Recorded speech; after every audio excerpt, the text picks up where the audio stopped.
Assalamualaikum warahmatullahi wabarakatuh.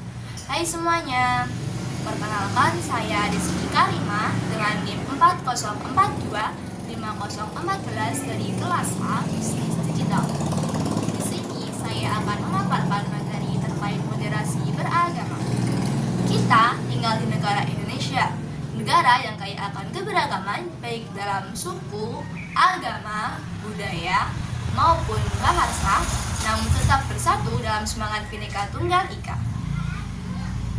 Indonesia juga sebagai negara dengan populasi muslim terbesar di dunia loh, memainkan peran kunci dalam penerapan dan promosi moderasi dalam Islam.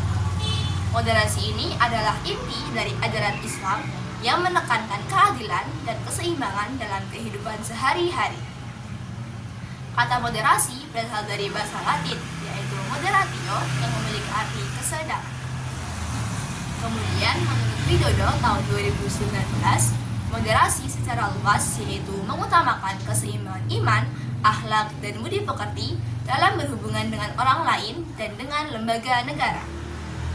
Sedangkan menurut Sihati tahun 2022, beragama merupakan penghayatan atau ketaatan terhadap suatu agama yang di dalamnya terkandung makna, pranata, asas-asas keyakinan terhadap Tuhan serta penganut agama dan komitmen yang berkaitan keyakinan tersebut.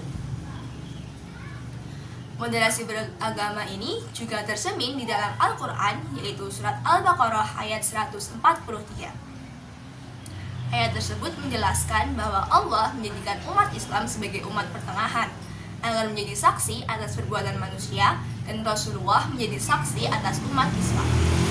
Islam moderat ini sangat penting di Indonesia untuk menjaga kerukunan sosial di tengah-tengah keberagaman agama, adat istiadat, suku, dan bangsa.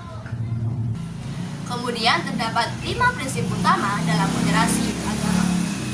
Yang pertama yaitu jalan tengah atau tawasud. Tawasud adalah mengambil posisi di antara dua ekstrim, yaitu tidak berlebihan dalam beragama dan tidak pula meremehkannya.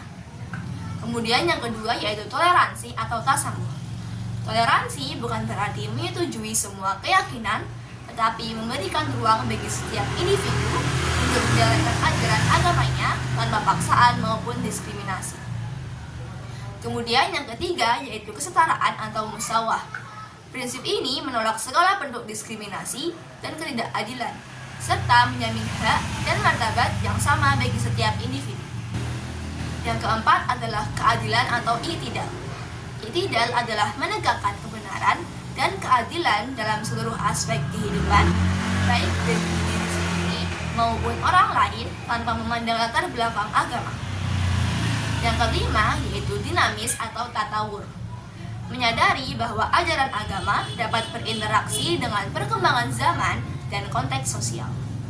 Kemudian, indikator-indikator dalam moderasi beragama. Yang pertama yaitu anti kekerasan.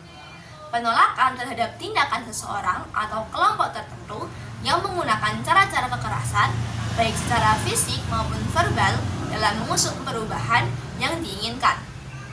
Yang kedua yaitu komitmen kebangsaan. Penerimaan terhadap prinsip-prinsip berbangsa yang tertuang dalam Konstitusi UUD 1945 dan regulasinya. Kemudian yang ketiga ada toleransi. Sikap menghormati perbedaan, memberi ruang orang lain untuk berkeyakinan, dan menyampaikan pendapat serta menghargai kesetaraan dan kerjasama. Yang keempat ada penerimaan terhadap tradisi.